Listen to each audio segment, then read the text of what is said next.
ঈদের পর শুরু হওয়া জ্বালানি তেলের সংকট আজও অব্যাহত রয়েছে। ঢাকায় এখনও সব পাম্প পুরোপুরি চালু হয়নি। এ বিষয়ে জানাতে যুক্ত আছেন সহকর্মী নূর আলম। নূর, আপনি কোন পাম্পে আছেন, সেখানকার চিত্র কেমন দেখছেন? আমাদের সার্বিক অবস্থা জানান।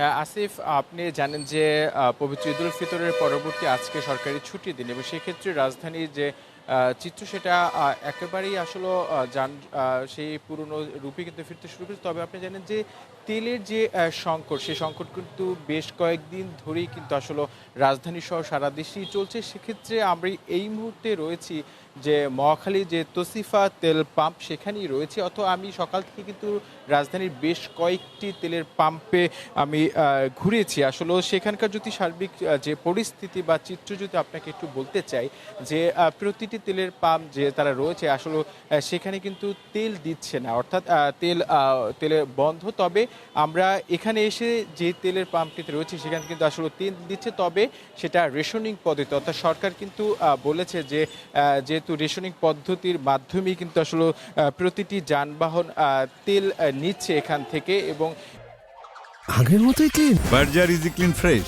দেয়ালে দাগ থাকবে না, রাখবে সুরভিত। এতে করে আমরা একবার দেখেছি যে যারা এখানে বিভিন্ন অ্যাপস ভিত্তিক যারা চালক রয়েছে তাদেরকে অ্যাপস দেখিয়ে যে হুন্ডার ক্ষেত্রে অর্থাৎ মোটর যানের ক্ষেত্রে এখানে 500 টাকা দিচ্ছে তেল, এবং সর্বোচ্চ সেখান থেকে যদি কেরো অতিরিক্ত প্রয়োজন হয় সেই তেল দিচ্ছে। অর্থাৎ রেশনিং পদ্ধতির যে তেল দেওয়ার যে প্রক্রিয়া, সেই প্রক্রিয়া কিন্তু এখনও চলমান রয়েছে। তবে রাজধানীর অনেক পাম্পেও কিন্তু তেল সংকট থাকার কারণে তারা বলছে যে তাদের যে চাহিদা সেই অনুযায়ী কিন্তু ডিপোগুলো থেকে তেল দিচ্ছে না। তবে আপনি দেখতে পাচ্ছেন এখানে যে গাড়ির যে দীর্ঘ লাইন, অর্থাৎ সারি মোটরসাইকেল, বিশেষ করে যেহেতু জানেন যে রাজধানীতে মোটরসাইকেলগুলো যেহেতু উবার সহ বিভিন্ন কয়েকটি অ্যাপসের মাধ্যমে যাত্রী পরিবহন করে থাকে, মূলত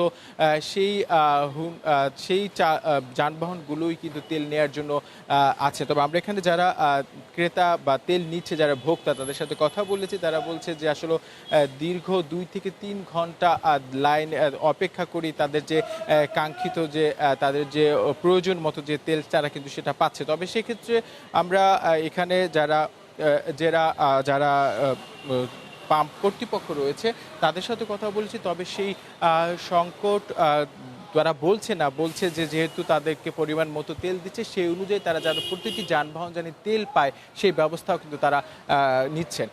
আসিফ, এই ছিল আমার কাছ থেকে আজ যে তেলের যেই খবর তার সর্বশেষ। জি, মহাখালী থেকে ছিলেন নূর আলম। নূর আলম, আপনাকে ধন্যবাদ।